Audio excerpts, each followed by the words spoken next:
Alors, puisque tu me parlais des frontières, j'y arrive, je comptais en parler. La possession du Karabakh par l'Azerbaïdjan, proclamée en 1918, a été confirmée en 1919 par un arbitrage britannique. Parce que les Britanniques sont arrivés dans le Sud-Caucase en 1918, à la fin de la Première Guerre mondiale. Ils ont eu une présence dans la région jusqu'en 1919, et avant de partir, ils ont rendu cet arbitrage. Le Karabakh est à majorité azérie, donc il doit faire partie de l'Azerbaïdjan. Alors, si j'ai bien compris, la politique des Anglais, c'est de dire, voilà, là, il y a une majorité de population, la terre, on leur donne à eux. S'il y avait C'est plus ça. d'Arméniens à ce moment-là, au Karabakh, à l'époque où ils partageaient le territoire, ça aurait appartenu aux Arméniens. Ça ne veut pas dire C'est qu'il n'y avait pas ça. d'Arméniens, mais il y avait plus d'Azéris que d'Arméniens. Donc, ça appartient Absolument. à l'Azerbaïdjan. Absolument. D'accord. Et comme par hasard, c'est justement à ce moment-là, 1919, 1920, 1921, que la notion de Haut-Karabakh émerge. Parce que le Karabakh, c'est une région qui est beaucoup plus vaste que ce qu'on appelle le Haut-Karabakh. Donc, D'accord. le Karabakh, pour simplifier, c'est tous les territoires que l'Arménie a occupés dans les années 90, 2000, 2010. Nous allons y venir. D'accord. Mais le Haut-Karabakh, c'est la partie montagneuse, haut, Bien longueur, hein, sûr. comme son nom l'indique, parce que les Arméniens étaient plus nombreux dans les montagnes que dans les plaines. D'accord. Et ça va se renverser, et effectivement, dans la partie montagneuse, c'était moitié-moitié, c'était très mélangé. Un rapport britannique de 1919 dit c'est très mélangé dans les montagnes, c'est presque entièrement musulman dans les plaines, très mélangé dans les montagnes.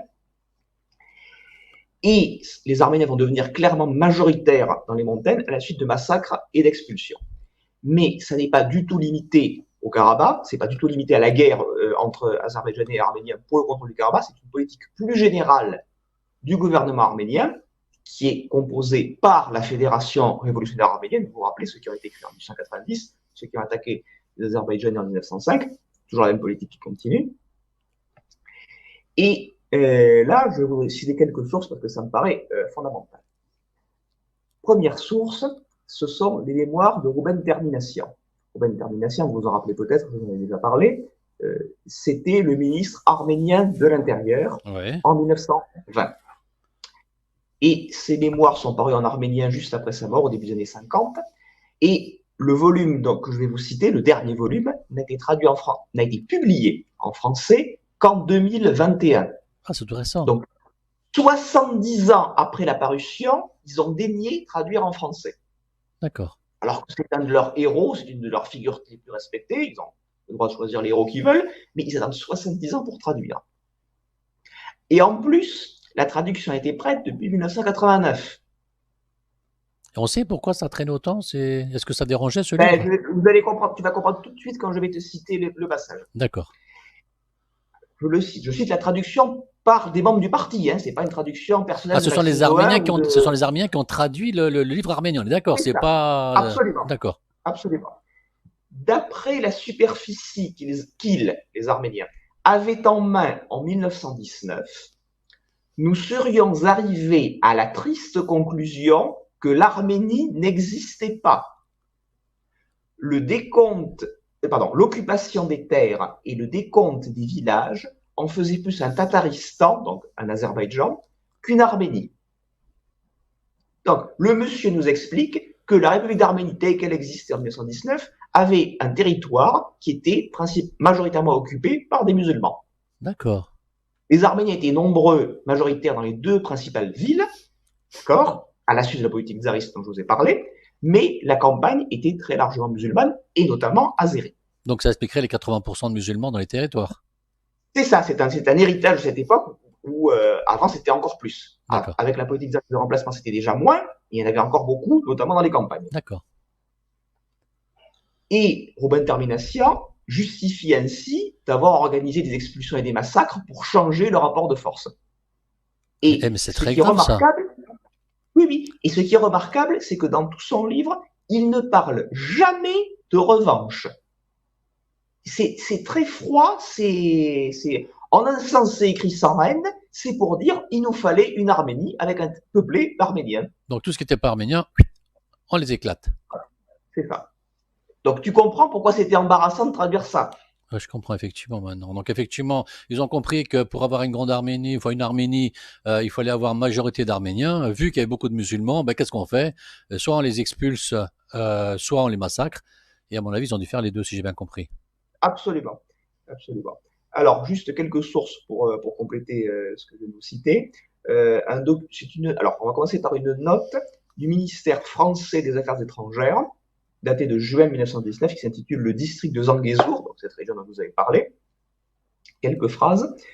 Les Tatars, donc les Azéris, ont subi du fait des Arméniens des exactions. Et qu'est-ce qu'ils entendent par là? Je recite, plus de 40 villages détruits. Rien que dans cette région. Et rien qu'en 1918-1919. Oui. Autre document français, celui-là de juillet 1920, c'est un rapport de Damien Martel que j'ai déjà cité, que j'ai utilisé plusieurs fois sur Internet. Je n'ai pas été le seul. Certains m'ont suivi et imité, ils ont parfaitement raison. Qui dit, rien qu'en juin 1920, et rien qu'entre Erevan et la frontière turque, 4000 musulmans, donc essentiellement azéris, il y a eu quelques Kurdes aussi, je pense, ont été massacrés et 36 000 expulsés à coups de canon vers la Turquie. Attends, il ajoute, cette population avait toujours été calme et paisible. Avait toujours été calme et paisible. Hein, voilà. Alors, avec tout ce que tu m'apportes comme source, il y avait des Anglais qui étaient là, il y avait la communauté internationale qui était là, mais personne n'a branché. Alors, tu me fais une transition parfaite, parce que la source suivante que j'avais indiquée, que j'ai déjà utilisée plusieurs fois, c'est un article du quotidien Le Temps, du 25 juillet 1920, page 4, qui parle de plusieurs dizaines de milliers de morts, rien qu'au printemps et à l'été 1920. Donc, sans compter ce qui s'est fait en 1918-1919 et sans compter les personnes expulsées. Et on ne parle que de l'Arménie. D'accord. Plusieurs dizaines de milliers de morts. Et ce journal était très lié au ministère français des Affaires étrangères, et une information pareille, d'ailleurs la dépêche vient de Géorgie, l'information venait du Haut-Commissariat français au Caucase qui était justement installé en Géorgie.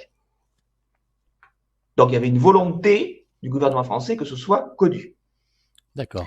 Et j'ajoute qu'une des raisons pour lesquelles la France n'a pas donné d'armes à l'Arménie en 1920, c'était ces massacres. Et Damien Martel, dans le document que je vous citais tout à l'heure, c'était une réponse à une question, est-ce qu'on doit donner des armes à l'Arménie?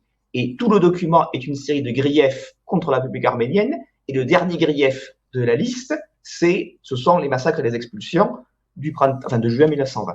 C'est marrant parce que j'ai jamais entendu parler de tout ça, moi. J'ai l'impression qu'on a mis le couvercle dessus, on parle pas, on oublie ce passage-là, et on montre que la souffrance arménienne. Je suis sidéré d'entendre ça.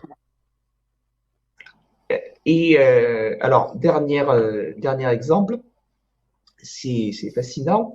C'est une conversation qu'il y a eu entre Lord Curzon, qui était le ministre britannique des Affaires étrangères, et Avetis Aharonian, qui représentait la République d'Arménie en Europe occidentale, et le président de la délégation de la République d'Arménie.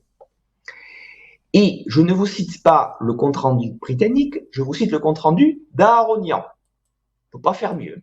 Et figurez-vous que ce compte-rendu, qui était écrit dans son journal intime, ce compte-rendu a été publié en arménien en 1943, sous forme de volume, et a été traduit en anglais par les membres du parti d'Aharonian, par la Fédération révolutionnaire arménienne.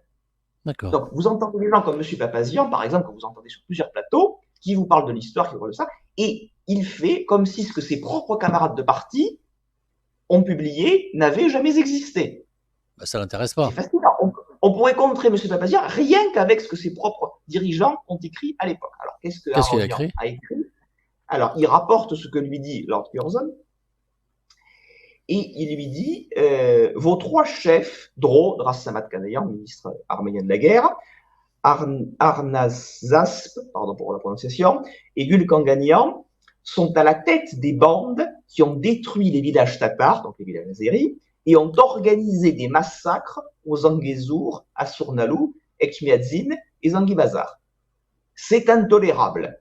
Regardez ceci, les rapports datés de décembre 1919 sur les villages azéris réduits à l'état de ruine.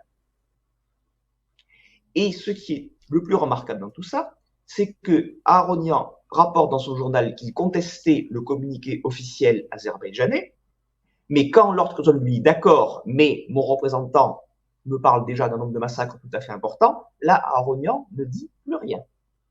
Aronian ne prétend à aucun moment avoir contesté une seule information de source britannique. D'accord. C'est sidérant d'entendre ça. Franchement, je m'attendais à entendre des choses, mais là, ça dépasse l'entendement pour moi, hein. Alors, alors j'ai déjà publié le capture d'écran parce que j'ai le journal d'Aronian en PDF. Merci à Christopher Gunn qui me l'a fait numériser parce que les numéros sont pas disponibles en France ni en Turquie. C'est dans l'Armenian Review, donc la revue intellectuelle de l'AFRA, numéro d'automne 1963. D'accord.